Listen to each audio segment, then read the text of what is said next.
আপনি একদম ঠিক বলেছেন।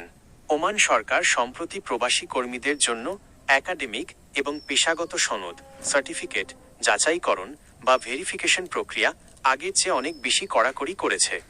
মূলত ওমানের শ্রমবাজারকে আরও দক্ষ করতে এবং জাল সনদ প্রতিরোধ করতে এই উদ্যোগ নেওয়া হয়েছে। নিচে এর মূল বিষয়গুলো সহজভাবে তুলে ধরা হলো। কেন এই নিয়ম? ওমান কর্তৃপক্ষের লক্ষ্য হল কেবল যোগ্য এবং দক্ষ কর্মীরাই যেন সে দেশে কাজ করার সুযোগ পান। বিশেষ করে ডাক্তার, ইঞ্জিনিয়ার, নার্স বা টেকনিক্যাল পেশার ক্ষেত্রে এই যাচাইকরণ প্রক্রিয়া এখন অত্যন্ত গুরুত্বের সাথে দেখা হচ্ছে। যাচাইকরণ প্রক্রিয়াটি সাধারণত যেভাবে কাজ করে, যদি আপনি ওমান যাওয়ার প্রস্তুতি নেন, তবে আপনার সার্টিফিকেটগুলো নিচের ধাপগুলোতে সত্যায়িত করতে হতে পারে। ১.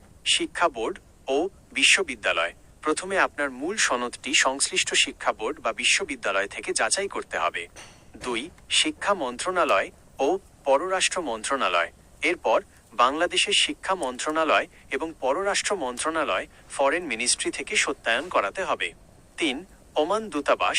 সবশেষে ঢাকার ওমান দূতাবাস থেকে আপনার সনদটি ভেরিফাই বা সত্যায়ন করতে হবে। ৪.